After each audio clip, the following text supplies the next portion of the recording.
we want water to be flowing in the right place to keep basements dry and lakes clean. We do this by turning sensor data into actionable insights. HUB Power provides innovative solutions for the smart management of energy communities and of flexible devices such as batteries, electric vehicles and heat pumps. Specialized in industrial infrastructure AI with focus on user performance. Pivot Energy Services is a climate tech company for the built environment. We combine data analytics, performance guarantees, and efficient funding to make large-scale decarbonisation possible.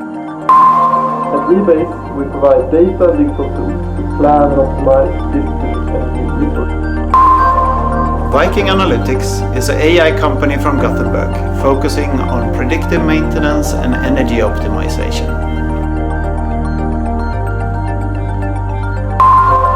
Hi, I'm from Team Westeros. We are working on solarization of electrical and heating systems. We are providing innovative decision tool using hotspot analysis towards higher energy efficiency and CO2 emissions reductions in buildings.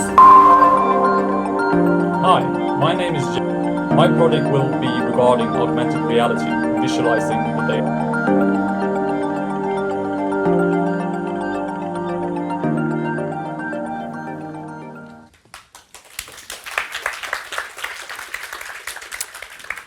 Warm welcome to Energy Hub Open Data Challenge. My name is Veronica Luxemburg, and I'm a business coach at Create Business Incubator, where we help startups within innovation to become successful and accelerate them to succeed. Together with me, I have my eminent colleague and CEO, Madeleine Pilstrand, and together we are going to navigate you to today's finale.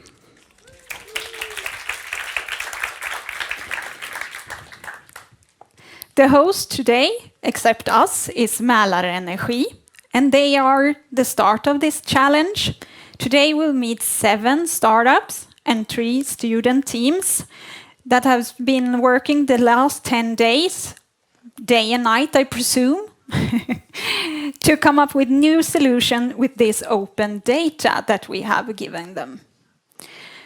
When starting this journey, NRGY and now I'm talking to myself, NRGY and MDH, Mälardalens University, scouted the whole ecosystem to find the best finalists that we are going to see today.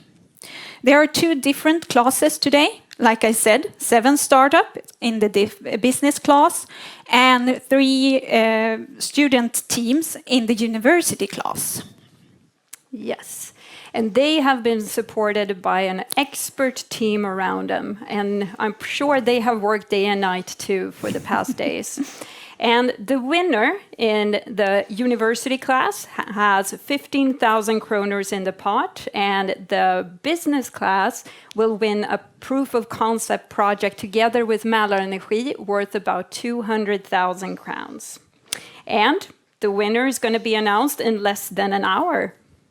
Yes, they are. But before we're going to start the pitches and introduce the jury, I'm going to ask Fredrik and Joachim to join me on stage. Come up.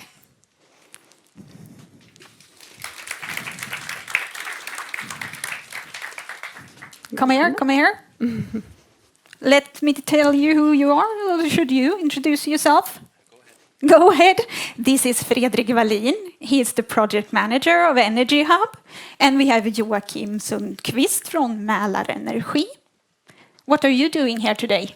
Yeah, my plan is to present a little bit about our project. The formal name is the World Class Energy Solutions. Yeah. And Joachim here will guide us a little bit, tell us a little bit about the data we have been using. Yes, tell us about the data we've been using. Yeah, we have a short presentation, so I will talk about it soon. When we started the project, World Class Energy Solutions, we were a number of partners that agreed on, how do we address the challenge to accelerate innovative solutions to be realized in the real environment, like in the society, in the cities, in the industries. So we were 7 partners or stakeholders that started this journey. Besides Joakim from NRGY and Mälardalen University, we had Create. We had Studsvik Tech Park. We have Stuns Energy. And also Synnerleap and Swedish Energy Agency was a part of the project here. And Energy Hub, we see that as a collaborative environment, you can say, where we try to gather, so to say, a number of important pieces or puzzle pieces that we believe is important in the innovation ecosystem.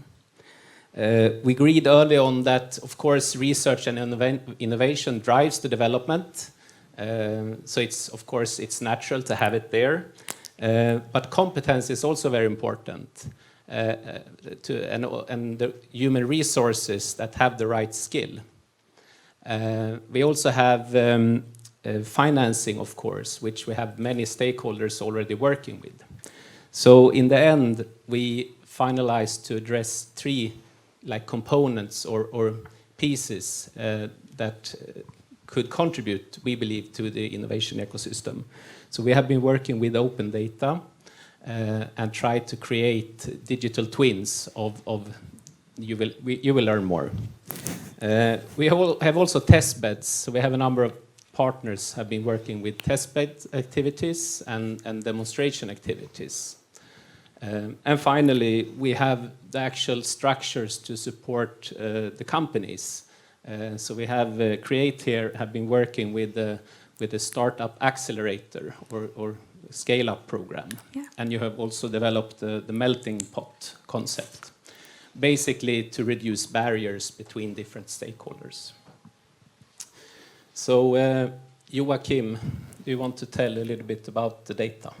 Yes, we have been gathered data from district heating and electricity and water.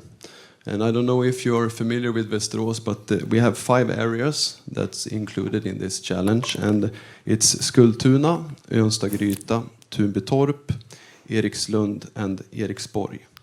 And the areas are divided in different categories, spread out all over the areas. And it's villas, multifamily houses, industries, and schools. So it's quite a good mixture of different categories. When we talk about electricity, we have gathered approximately 6,000 electricity customers, and that's approximately 6% of all our customers from electricity. And the district heating is 2,500 customers, approximately 15% that is gathered in this challenge, and also 2,000 water meters. And the data is batched from 2010 until now. So it's a lot of data that can be used and have been used. And also I would like to say that solar data is also added in this challenge from Stuns, and also data from the Swedish Energy Agency also.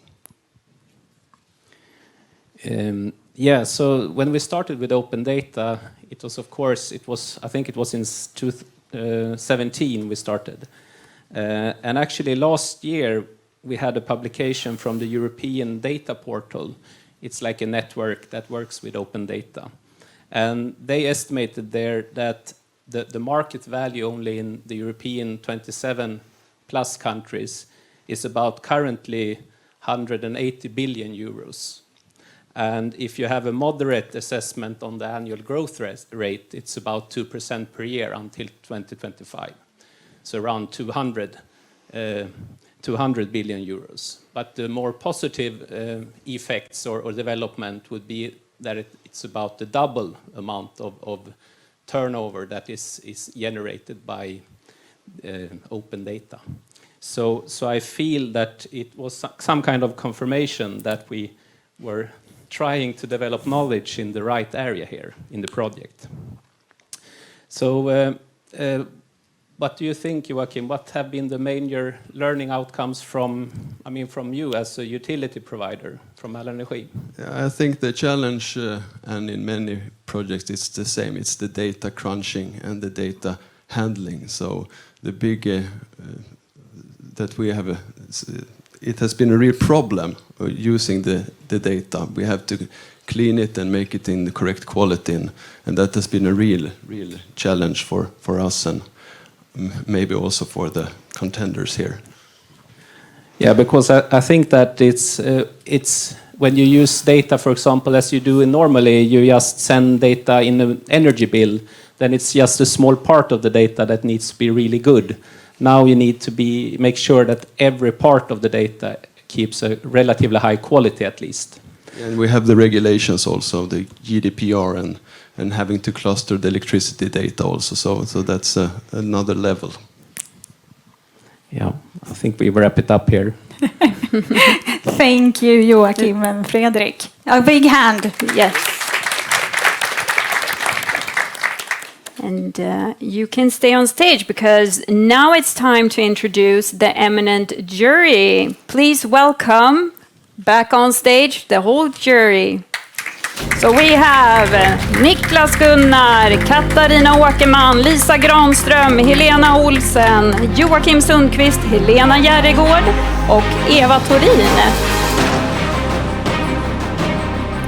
And we are actually going to have some words from you, Katarina.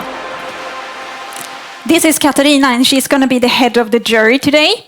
So how do you feel? A bit nervous. A bit nervous. Yes. And we're going to start with the business class. So can you tell me, what are you going to look for? I am going to look for, I think we're all going to look for all the dimensions that are part of sort of the challenge as such, but also how you move all these great ideas and intelligent minds into a feasible POC, proof of concept, that is possible to make working. Thank you. You can take your seat. And let's have another question for, let's see, Helena Olsen, Strategy Manager, Power Grids. What are your expectations today, and what will you especially be looking into in today's presentations? Well, I would say in these exciting times with a lot of huge challenges within the energy sector, we need a lot of new ideas and a lot of new partners to collaborate with. So I'm especially looking forward to see what you've done with the data and what we can do forward together. Thank you. Right, we say good luck, and what do you say, Madeline? Is it time to listen in to some of our pictures? Yes, absolutely. I think we are all excited to hear what we are going to find out, what Helena asked for, what you have done with the open data. So we're going to start off with the business class. Like I said, 7 startups. And the finalists are, as you can see there, but I'm going to read it to you. Flow Below, Hive Power, Caps Data, Pivot Energy Services, Rebase, and Viking Analytics.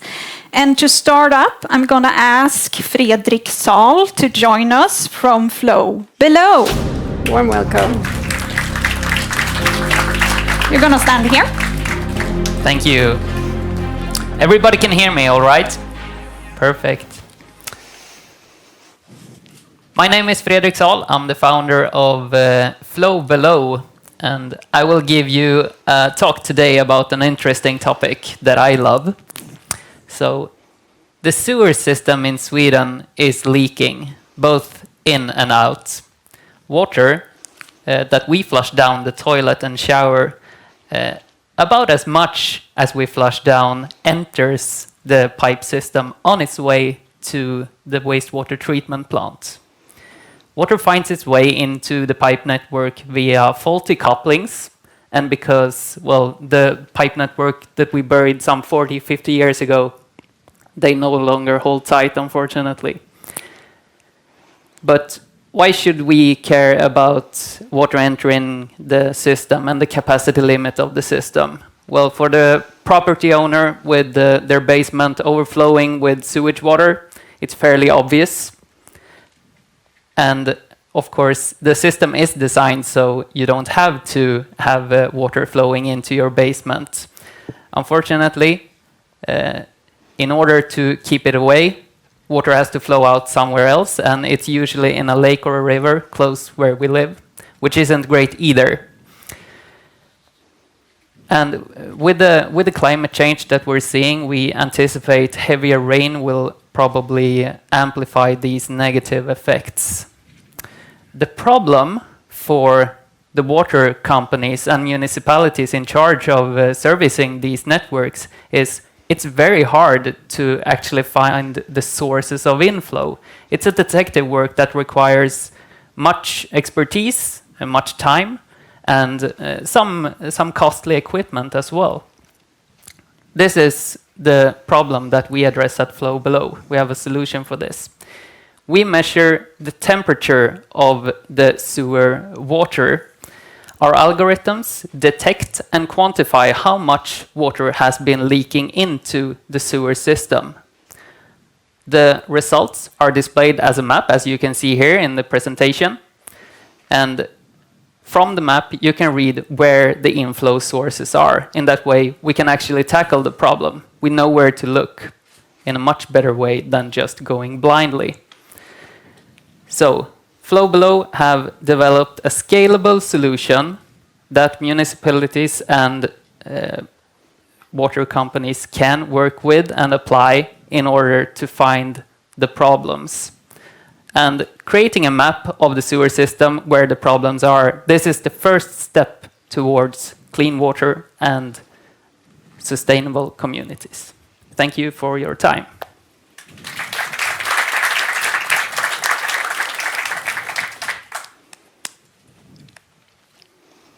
Thank you for your presentations. I have a question about the open data. In what way is that important for your suggestions? We were actually very happy to see water data to be included in this challenge. Because of GDPR regulation, it's very hard for a municipality to share this type of data. But you have approached this problem and combined many households in a way that the data is still very useful to be used in our models. So basically, we need to know how much water is flushed down the toilet and the shower in order to have a useful model. So this is where the Open Challenge data comes into the whole concept that Flow Below brings. And we have been waiting for someone to actually find a good solution to work with external companies on this. And it is very useful in the way it's been presented.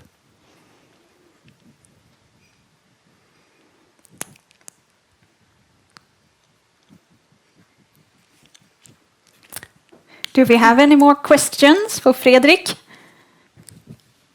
We have time for one more. If you don't have, I have, Fredrik. Ask one more question then. Sure. What about the capacity? You say that you can also save energy and increase the capacity. So do you have any experience on how much? Sure.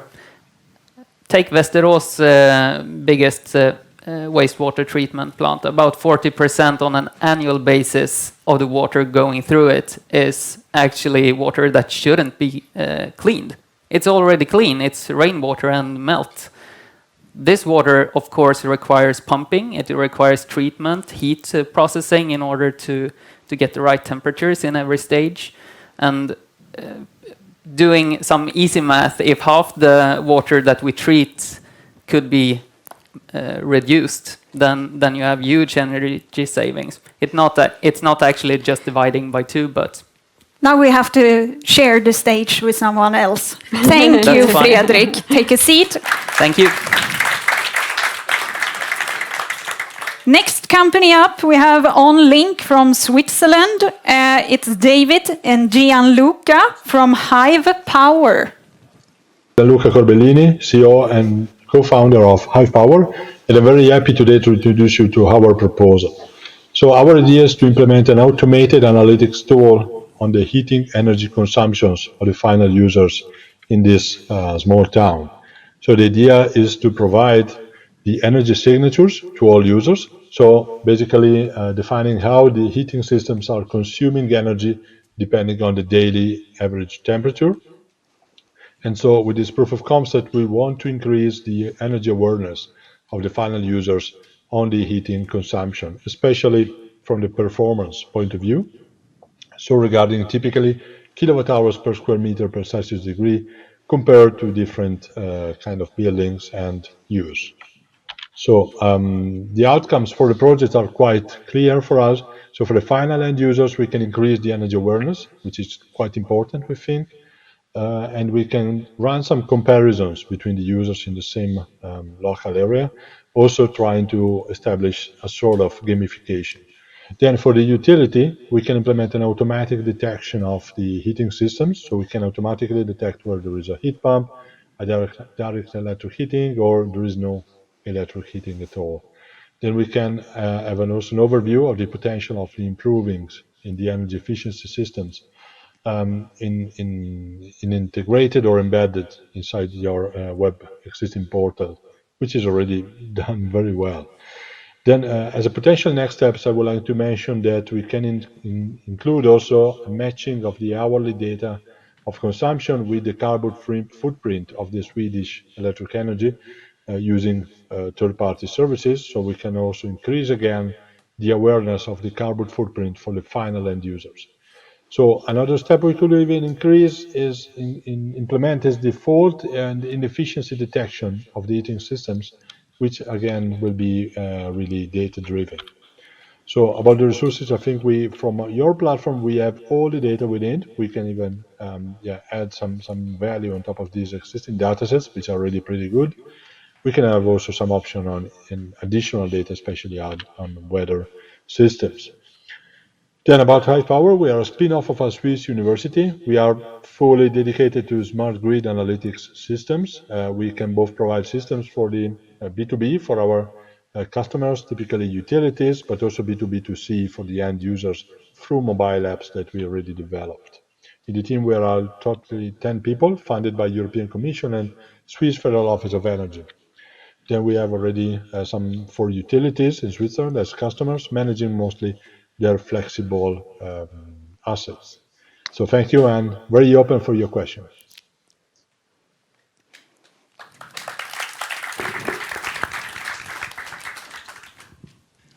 Okay, I have a question. We understand that this solution has been used elsewhere. Is that correct? Yes, we are running a pilot trial in our region, in the southern of Switzerland. Okay. So what would you say from earlier installation, what would be sort of your experience from those implementations from a customer point of view? You talk a bit about gamification. What are your expectations on the user to act based on the established data? Yes, there are two ways. One is to react on our own consumption. So the user can understand better what's happening inside his house, especially the heating system, which sometimes is not easy to understand. And the other part is comparing with other neighbors to see if their houses are better or worse than the others. Sorry, there's a bit of an echo. And this helps a little bit the people to have a better. There's a huge echo, sorry. Yeah, it's difficult to speak like this. So is that sort of the experience from your users so far? How have they actually, do you have any examples on their actions? Yeah, we saw some people that they understood that their heating pump was not acting well. It was the additional resistor was switching really difficult to know. There's a huge echo. Okay. It's impossible. But thank you, Hive Power, and we'll move on to the next one. And let's welcome up a French company that we have here today. And welcome Caps Data and Jarl Stefan.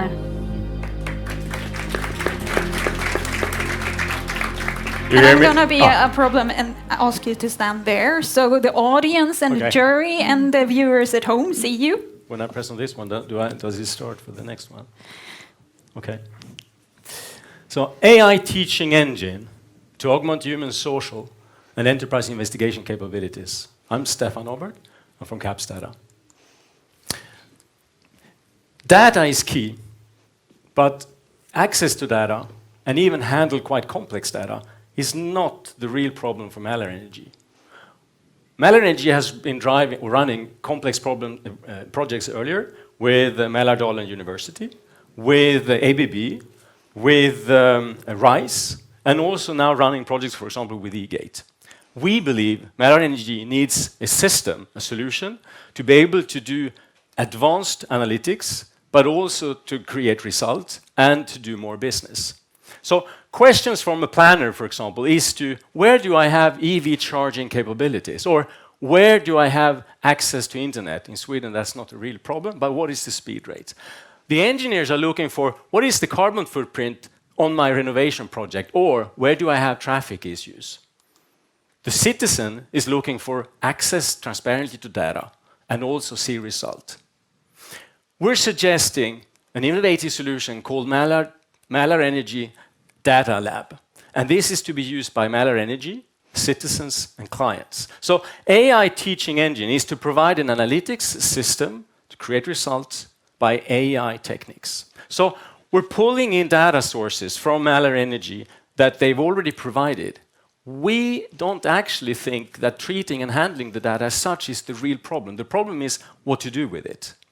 We're also adding open data. There are a number of them, and sources are available, Eurofreedom, for example, but others. But also, very importantly, contextual data. That means already aggregated data, and we're used to do that.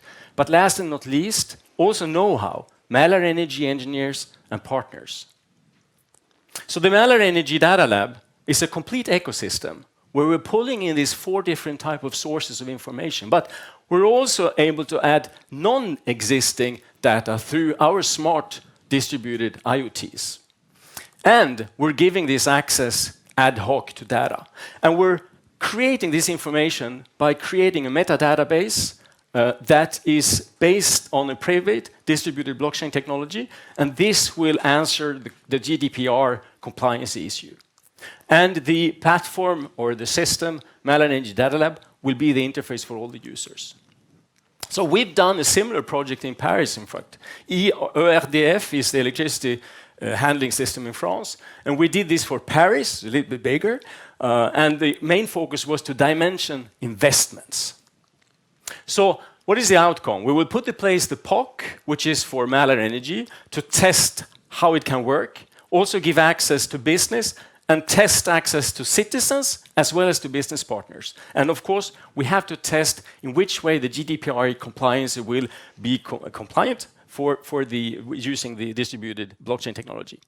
So the process of the project, we are used to work in the 3 phase, and this will be the same thing. We believe we will need about 7 months to bring that through. A commercial solution would need another 12 months.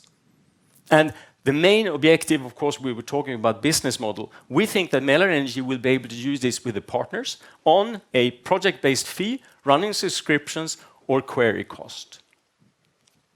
We are using and we're doing industrial optimization, specifically in data centers, but also in buildings. And we use something called SPOT. You have to round it up Yes. now. So we're not reinventing the wheel, this long phrase. We're not reinventing the wheel, but we're inventing Mälar Energy Data Lab. Thank you. Thank you so much. You can take your seat.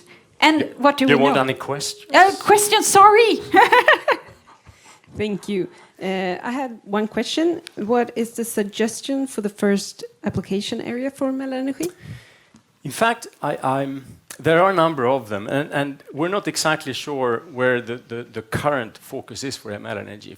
But for example, to couple the district heating data with, for example, electricity consumption is a good way. But the main focus is to design with Mälar Energy for the POC, which is exactly the real focus. In fact, I emphasize on this. The data as such is not really exactly the problem. We've seen that Mälar Energy is used to get access to data. They give us a lot of that data. There are a lot of problems. You need to run regression techniques schemes. You will need to treat the data. we're used to create metadatabase with non-structured data in order to correlate very different data. That's the real task. That's what we do as a business. Does that respond to? Thank you.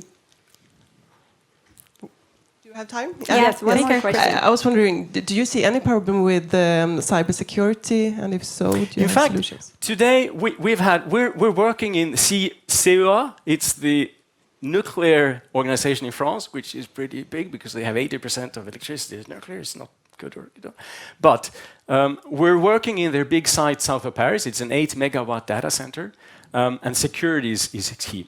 We're in fact inside their system. We're using our IoT. It's not the main subject here, but we're using an IoT unit, which is a real-time data query unit with computing possibility. We can position that in a DMZ in a secure way within a system. So we know. I think we have pretty good experience with how to do that securely. And here, I think you mentioned it, Joachim. GDPR is a very important problem. And what we're really suggesting is we need to correlate, but data that is not available just directly. You need to put that in a place where you can access the data in a way anonymously, but still have the data. And that is what the Mälar Energy Data Lab is. You're feeling the pressure. Yeah, I can take another question. No, not your time. Thank you. Thank you Put very your much. hands together. Now it's time to welcome up Tim from Pivot Energy Solutions. The stage is yours. Thank you. So, my name is Tim Enoch, CEO of Pivot Energy, based in Sweden, and we're a climate tech company for the built environment.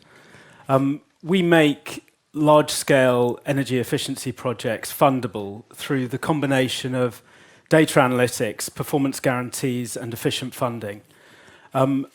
Too often, large-scale energy efficiency projects are seen as a shot in the dark by sort of central planners, project developers, and that's because they have not enough comfort or information about the performance of the equipment.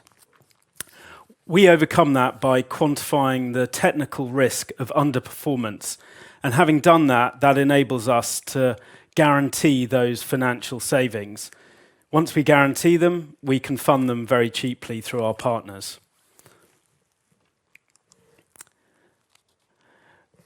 We work with a variety of different end markets and geographies, but we have particular focus within social housing. In the UK, we've got 100,000 units of housing on the platform being assessed for financing and applying exactly this model.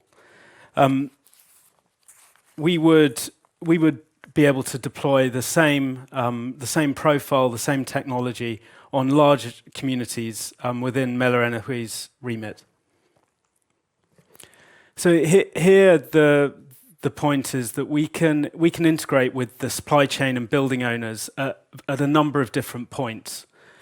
We prefer and we're more effective to integrate right at the beginning at the scoping, large-scale demand studies and sort of community-level planning, but we can arrive later when a project's ready to go.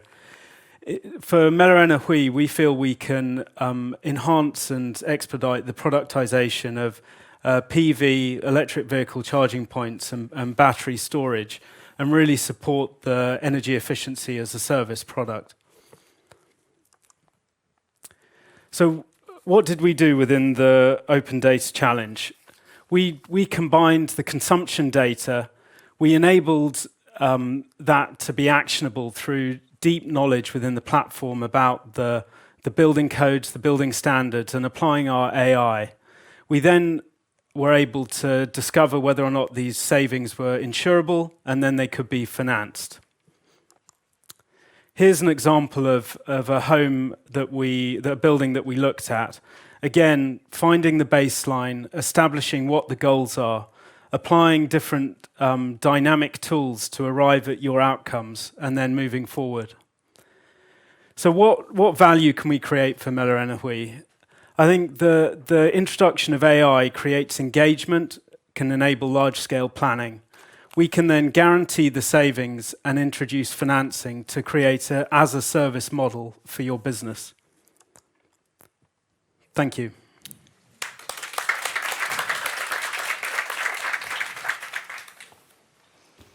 Yes, good presentation. Thank you.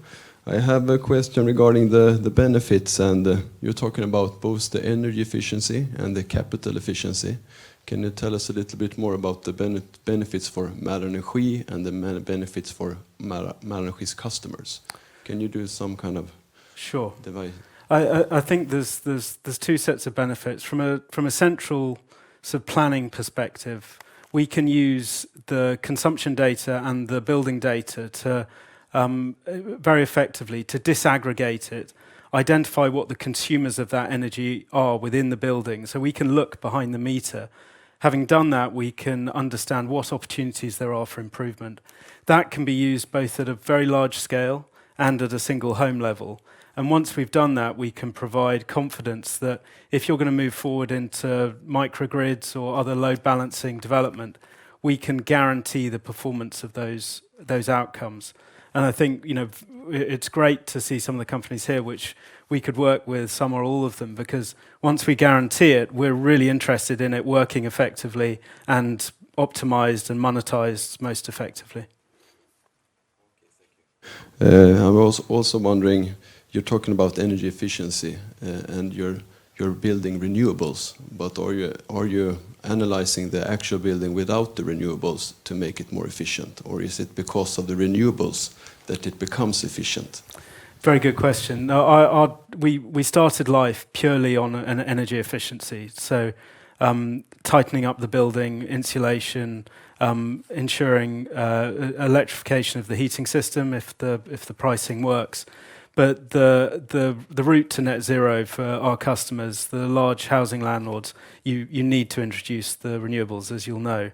And at that point, there's a deep requirement to be able to guarantee the performance of generation or avoided cost. So we've developed our product, our software and insurance to do renewables. Thank you, Tim. Thank you. So we only have 2 more challengers to go. So let's welcome Rebase Energy on the link. And we have Sebastian with us. Hey, my name is Sebastian. I'm the CEO and co-founder of Rebase Energy. In every single energy company that I've been in, I've seen the exact same problem. Energy modeling efforts are typically initiated by one or a few enthusiastic engineers. It starts with an Excel sheet, and then the next one is added, and then the next one. In the end, you have a complex interdependency structure of data and files that are far from maintainable and reproducible. Moreover, when a team member leaves and is replaced with a new one, it's a headache to keep the maintainability of the project. So we typically see several problems with the current workflow of energy modeling today. That are getting access to high quality data, making use of a structured work system, being able to model holistic energy systems and not just single components, and lastly, making use of state-of-the-art open source energy modeling techniques. Therefore, we're building a collaborative AI tooling model to be able to streamline energy modeling process. So we empower tomorrow's energy innovators with data and digital tools to help to accelerate the transition to a fully sustainable energy system. In the Energy Hub Open Data Challenge, we have developed the concept of simulation of distributed energy resources to create new value propositions to building owners. We combine several different technologies to create synergies through adaptiveness to price in electricity usage, to save energy and carbon emissions, and to create new business models, such as energy communities or energy as a service models. So it starts with the real estate owner in mind. We then create an iteration model where we can find and explore optimal clean energy projects, streamline the current business processes and sales, as well as creating new value propositions and business models. This can help to drive both inbound and outbound sales efforts. The rebase energy model is then used to find the optimal combinations of energy resources for any single property or community, and quantify the value add from those projects. Rebase Energy consists of a unique team of data engineers, and data scientists that combines their knowledge and expertise into creating tools that transform the energy sector. Thank you so much, and happy to take your questions.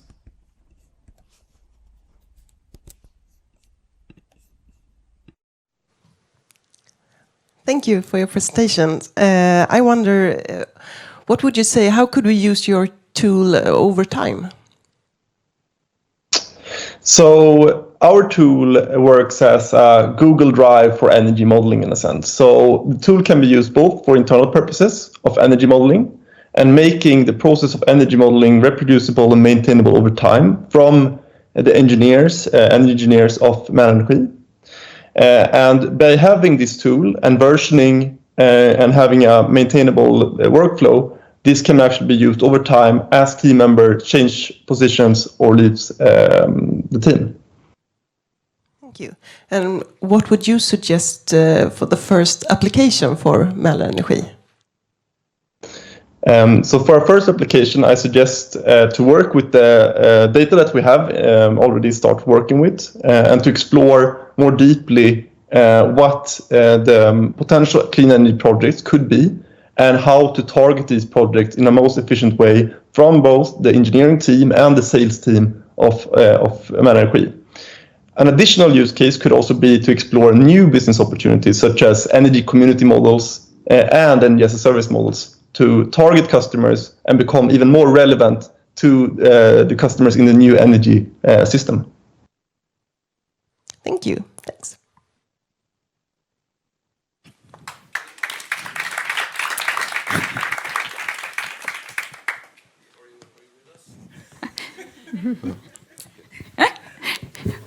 We can take the questions later.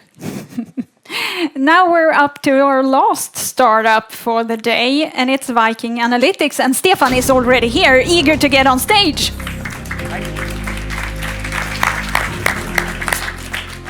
Thank you. So, there we have that. So, Viking Analytics journey started 2016-17 with designing an optimization system for a complete chlorine plant, process plant for Nouryon or AkzoNobel down in Rotterdam. The result that came out of it was, of course, lower cost for the AkzoNobel, but also a load balancing for the energy network for the supplier. So my name is Stefan Lagerqvist, one of the co-founders of Viking Analytics. And together with me, I have a team in Gothenburg consisting of half of the team is software designers, very experienced ones, as well as data scientists. We are using our own developed software called Multivis for enabling the data-driven solutions in the industry. In this challenge, we have focused on the problem that is about load balancing of the electrical grid. Studies have shown that the load balancing or the smart grid project that has been tried often fail due to too much focus on the technology. So we have taken a little bit other step in this challenge, even though our core analytics and core IP is behind it all to optimize the systems and find anomalies and use our smart algorithms to detect changes and so on and so forth. But we have looked on the usability and tried to take advantage of the user that should balance the grid in the end, or at least be part of it. So to use gamification, as mentioned before also, we think that is a good way not only to have or to drive the user in the end to actually act upon the chance they have to balance or do different choices. So our API will deliver optimization solutions for the grids as well as a combined environment for the user or end user to create these smart environment for handling and among finally I would say that together Mälarenergi and Viking Analytics and the users will define this social grid. Thank you very much for listening.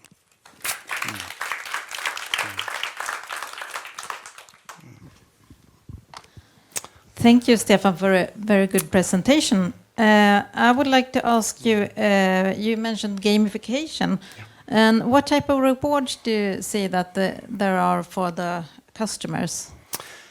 Yeah, there is always two sides of it. One, of course, to go into this work together with Mälarenergi should be some kind of financial thing that they have a little lower rate or something that they can earn on. But the gamification itself is more of to get the engagement of the user. So I refer to my watch as a runner, that I do different distances and compare with my neighbor and my friends. How can I behave in a better way? So that's also what we think is necessary to get the engagement in this. Yeah, okay. So to contribute to the environment and so on. Yeah, friendly, okay. of course. Good, thank you. What similarities and differences do you see in the data that you have used before compared to the one data available now in Mälarenergi? Industrial data is often very, very complex. It happens things everywhere. Sensors misbehave or are disconnected or things changes. And our tool, Multivis, can handle that in a very efficient way. It helps the user to detect changes and look into the right direction or the right data. It can point out different operating modes automatically, how the users are behaving or different areas behave compared to each other. We directly saw that these different patterns in your data also. So it doesn't matter which kind of data, if it's process industry or city. Yeah, okay. Yeah, thank you very much. Thank you.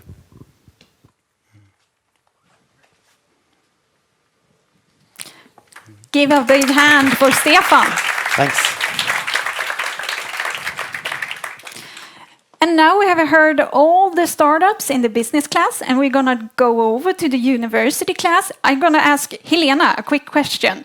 You're the vice chancellor of the university. So what are you going to look for in our student teams? I'm the deputy vice chancellor. Deputy, sorry. Well, I think that all the students that contribute to this challenge are winners because they invest in themselves, they invest in the future, and they create networks, and that is important for the future and themselves. But specifically, we are looking now for ideas where we can see that you really have used all the available tools, like the data, the network, your own experience, and your creativity. Yeah. And that is really important for us as a university to see that we have students that contribute to the future. Thank you, Helena. Now we're going to hear Team Västerås, Team NRGY, and Team J. Carlson. And who is first out? Let's start with Juveria Shah from Team Västerås. Let's get excited.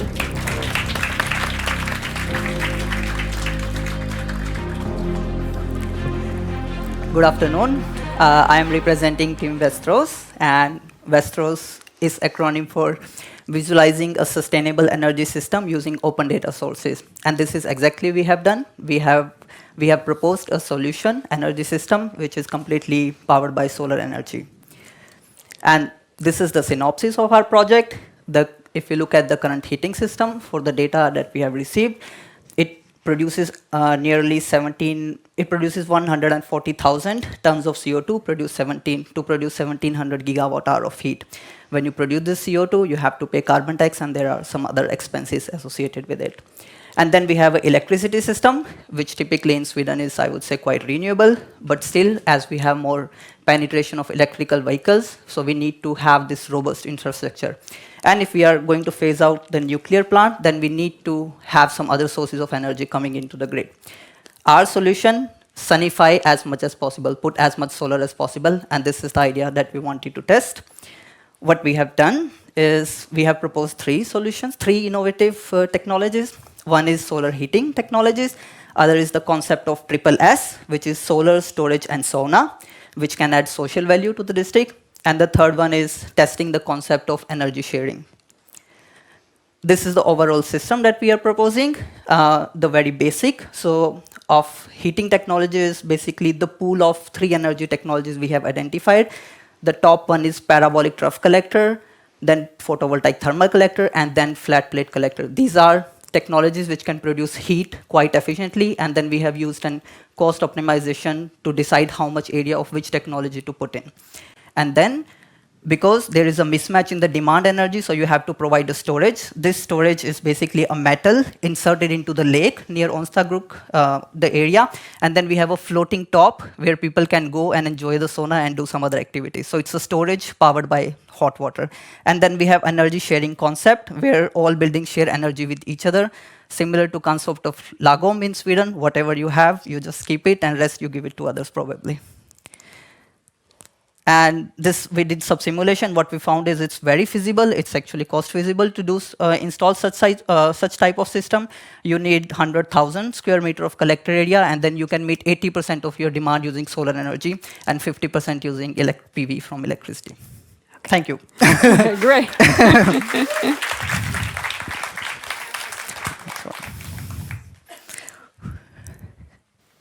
Thank you very much. Thank you very much. So what do you think is the largest challenge with implementing this kind of system? Yes, I think someone said in that conference it's money talks, and in the end I think it boils down to how much you want to invest and what is your ultimate vision to invest in these technologies. And that's why when we did this analysis, we kept cost optimization as our primary focus, because you can design a system which is 100% renewable, but it's not cost feasible, then it's no use to do it. That's why we didn't put 100% solar thermal. If you noted, that's because your storage size exceeds a lot and that it doesn't become cost feasible. That's why we stopped at 80%, and rest of it you can do with heat pump technologies. What is your main learning from this assignment? Yes, there are quite few learnings, but the important one is to see how often people neglect heat compared to electricity. And I think we don't realize it, but if you look at the global prime energy consumption, 50% of this is due to heat, not electricity, and electricity is only 20%. So we have to have more technologies which we can produce renewable heat. We can, of course, electrify heating, but I think there are still better options before going to electrification. And as someone said in that conference, electrify without electricity. That's not possible. Have you calculated anything on the storage? Is it cost effective? Yes, we did, and we did simulations, dynamic simulation on hourly time step, and then we used a reference of like pit storage installed in Denmark, large solar thermal system. We used the same cost, and what we found is actually quite cost effective to install such systems. Thank you. You're very interesting. So let's welcome on the link. We have Team NRGY and Nala Mala. What if there was a way to target inefficient building investors instead of looking into the whole city? Hello everyone, we are the NRGY team from Lund University. Today I'm presenting our smart tool to address the following problem. The problem is the difficulty to draw useful insight from complex energy data, leading to missed opportunities to different stakeholders in investors. The current commercial solution we have in the market now to address this issue are usually expensive and complex.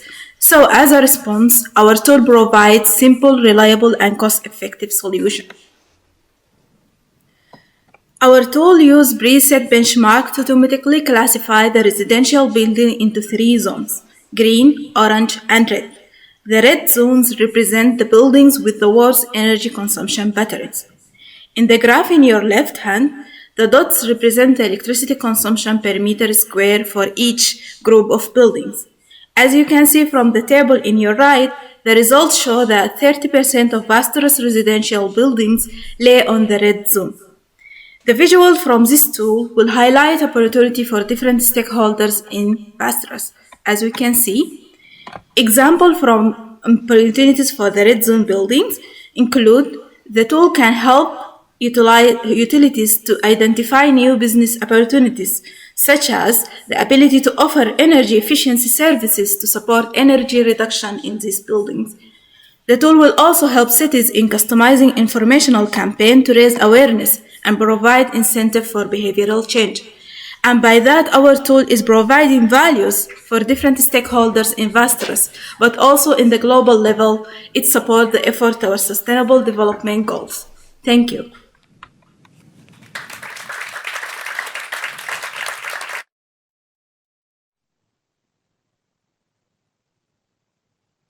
Thank you so much for your presentation. I had a question. What would be the next step to realize your solution?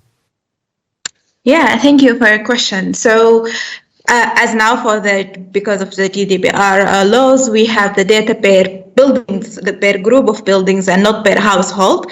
So working to scale up the tool to have like more granular data that include like data in the like one household level, and also like knowing we can also integrate data like, for example, the age of buildings, because like we know all buildings will consume inefficient energy patterns, and thus they will lie in the red zone, although they are like energy sustainable and so on. So having data like the age of the building, the actual area of the household, and more granular data to make our tool like more accurate and reliable. And also having interface to the citizen, because the thing about the tool is it's easy to understand and it's very simple. So we can also just reflect it in for the citizen, so they will be aware that they are in the red or orange or green zone. Thank you. Yes, hello. I have one question. What was the learning from this assignment? Did you have any challenges?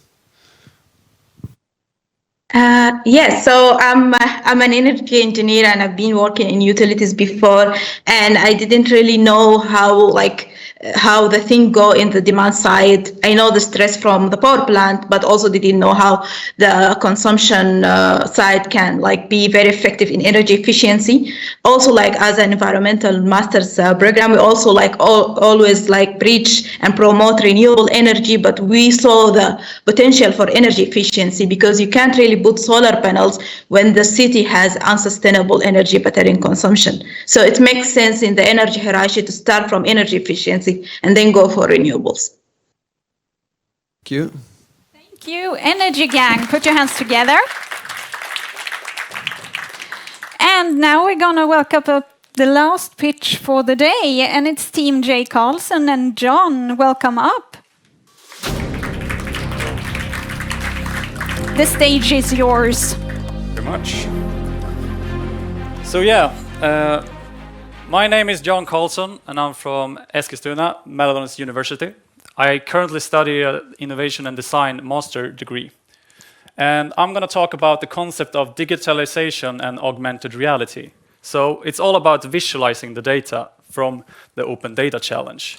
And that will be done by using scanning QR codes. So you would have an application that is available for the community. And then when you scan the codes, you're able to see visuals that appear. And these visuals could be graphs that is interactive for the users. And this would only be the first steps, and the data that we have today could be evolved and have more detail displayed in the application. So the targeted group would first be the municipality and their own buildings, and also the participants within the project. And the goal would be to implement this in every household to help with the SDGs and decrease the consumption of waste and energy. So why do we work with augmented reality? Innovation, foresight, and trends shows us that metaverse is something that Facebook's very strongly aiming for today. And we have Industry 4.0 that also use instructions and guidelines when they're in their industry to help people learn. Co-creation and value is something that you need to implement within this application. And you can do that with educational purposes, with server personnel having easy access to the data as well. And you could have a fun, interactive way of learning. You also have the transparency, where you show the people where the electricity comes from and be able to create incentive for people to use this in their homes later on. It's also available for working towards the 8 of the Sustainable Development Goals. And now I would like to show you a peek into the future. This is a clip from the Metaverse release. Should we deal you in? Sorry, I'm running late, but you've got to see what we're checking out. There's an artist going around Soho hiding AR pieces for people to find. 3D street art? That's cool. Send that link over so we can all look at it. This is stunning. So yeah, thank you for that, and that's the peek into the future.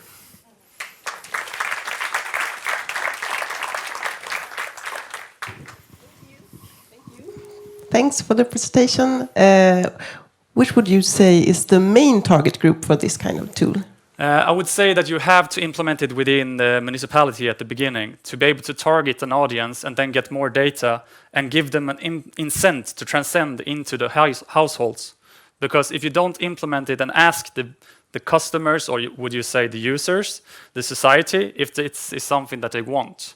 When you have this sort of application in their households, it also creates incentive, be able to see real-time usage of water consumption, electricity and heating and so on.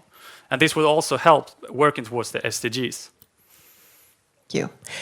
And what kind of changes in the customers' actions can we expect, do you think?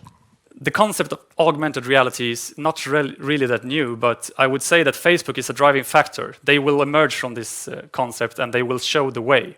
I think that that is something that will also teach us within time how to approach this. Given that you want to augment someone's reality, whose reality would you focus on? Do you have a persona or something like that that you're considering to continue with? If I would continue with this concept, I would like to do a field study and gather more data within the user base. So I would ask people what kind of sort they would look at. Like the value creation is only determined by them. So users is in focus. And also how to visualize the data. That is what is most important in this challenge, according to me. And what have been your main learnings for this assignment?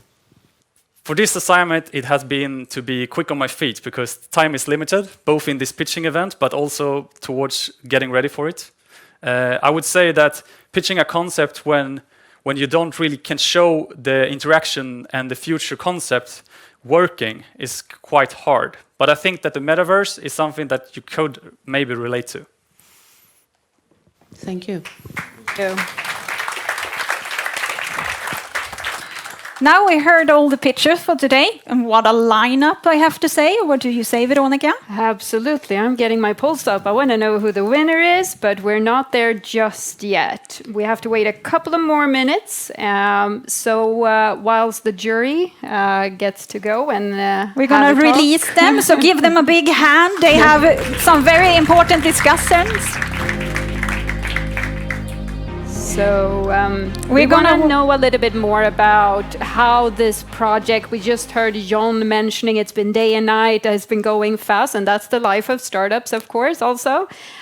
So can we please talk a little bit with the coaches who's been a part of this program? Join us, Ove and Alla. Welcome. And we can give them an applause.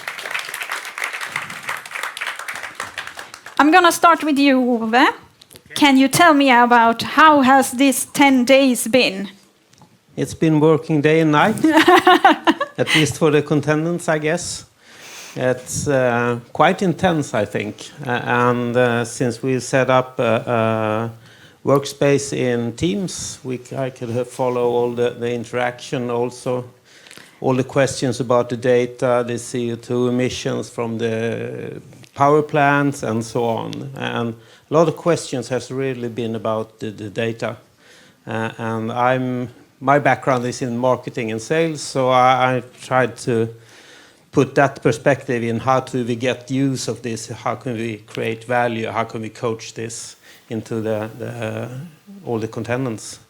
And I have to say I'm glad I'm not in the jury, because they have a hell of a job now, pitching the winner. Yeah. What have your experience been for these last 10 days? So my main task was to provide the data and explain it for the competitors. And so first we gave them daily data, but they can ask for other kind of data, and that's why I have to pay attention to their messages and be like making sure that I'm responding as soon as possible to their requests, and that was a little bit stressing and challenging during these 10 days. Yeah. We had some disturbances. We heard what you said. What have you learned with working with the startup and the student team? Well, I think the main thing that coaching is not easy. And also working with data, and then when you need to provide the data is not an easy task. It's like sometimes I think that I've already done, everything is ready, but then you can see that people have different requests, and then you may want to make sure that you're giving exactly what they want. And then you just like starting again, over again. So that's like, working with data is challenging. That's like the mess. It's not over. It's never over working with it. Yeah. We can relate to that. Working with startups, you're never done. Uwe, what have you learned working with this open data challenge? Since I've been in the project that Joachim and Fredrik talked about from the start, I've seen this growing forward and seen the struggle behind getting all the data and packaging in and quality and so on.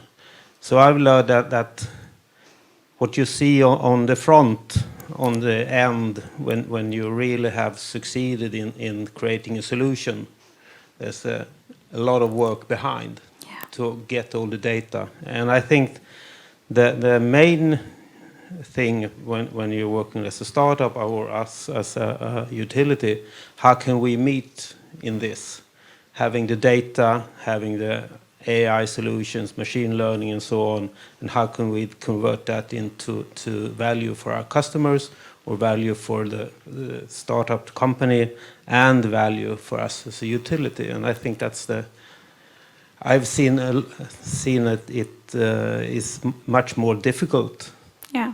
It's hard to go from the PowerPoint into the real world, and I also see that it takes a lot of time to really work through this, and that's a learning I've done, because we did this in 2019. We have a Dragon's Den then, and see the steps you have to take when doing the POC, and then getting into the making it feasible and working on the market. It's many steps. So I think I have a lot of respect for the work you put in as startups, doing all this development with the data and trying to take it out to the market. Yeah. And when we talked about that we have done this before, or you have done this before, who was the last winner? It's a company called Envista. They pitched in 2019, and we did the POC, and actually from that we have taken it the cooperation further. We have done a lot of analysis for a company that runs about 11,000 apartments in Västerås, Mimer, and it's really up to the companies and real estate companies who benefit from this analysis and data. And of course we can trace it back and help them make it more efficient. And now we're trying to take the next step also. So it's a learning curve for us, really working with startups. And we have to do that because cooperation, as we heard before lunch in all the discussions, we have to get together to get the next steps forward. and really reaching the targets for the climate. So what do you think are the main differences between working with startups and the students compared to traditional suppliers? I think it's a lot about visions. The startups has another vision, another perspective to see things. Traditional companies, if there is any more, I don't know, because I think everyone is talking about getting more interactive, talking about innovation, business development, and so on. But I think it's about time. I think we can have projects going on for a long time, and startups really want to have a sort of interaction all the time, to take small steps, a lot of. And with traditional companies, we build things that takes 5 or 6 years from start to end. So I think it's a combination there that's really important to have respect for. Alla, one last question before we get the jury back. I can take that, and Ove can actually take this. What was the hardest question you got over these 10 days? If you can remember.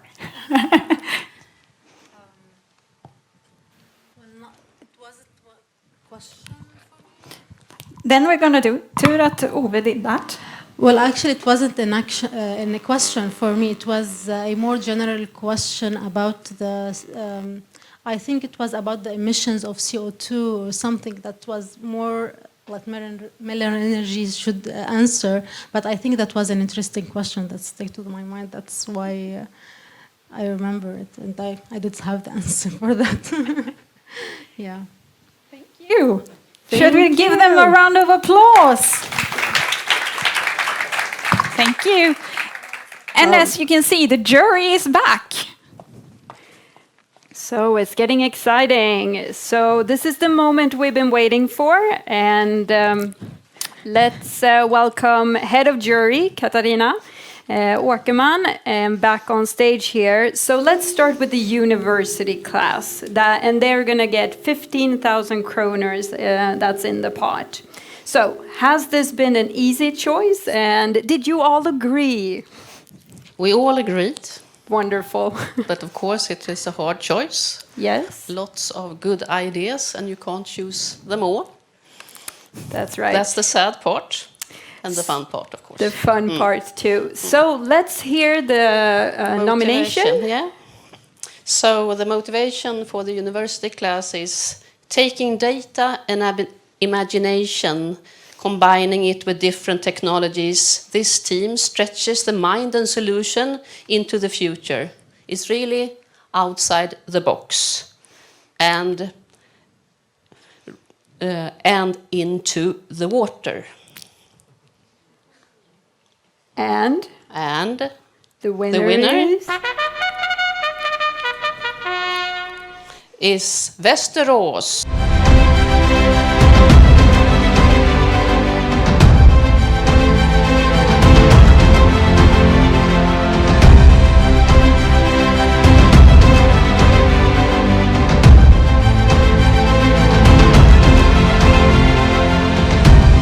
Congratulations. How does it feel?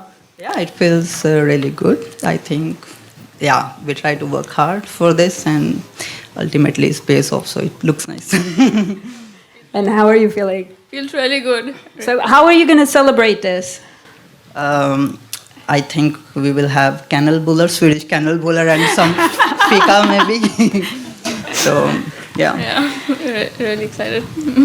Thank you very much. And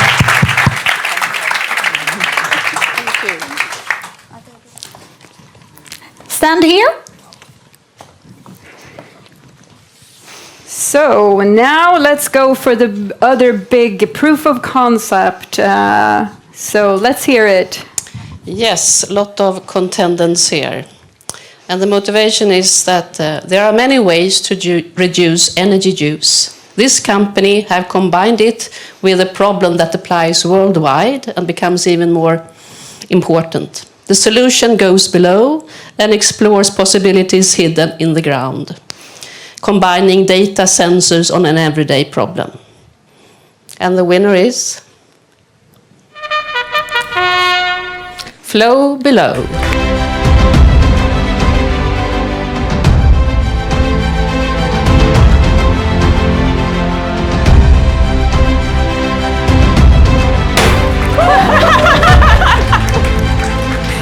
I heard it's sustainable.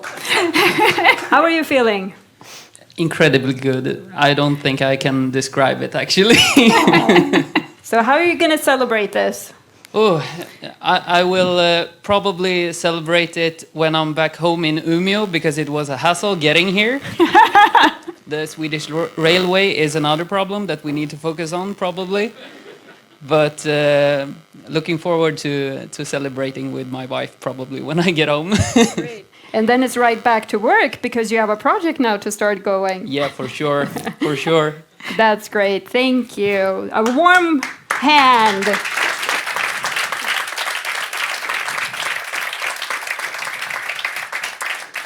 All right, let's get everybody up for a Jury photo. pictures, Yes. photo op.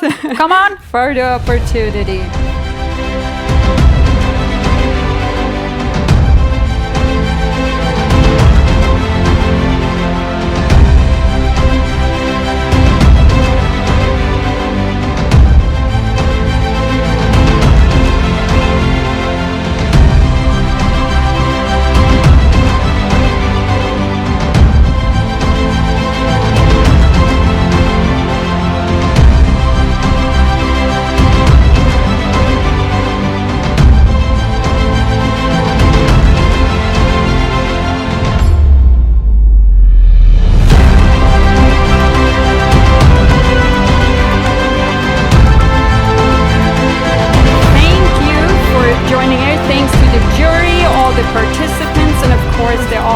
As well, and I'm sure this is not the last time we see all of these people in this area.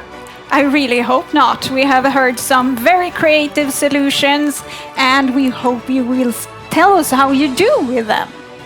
And thank you at home as well. So, let's say thank you.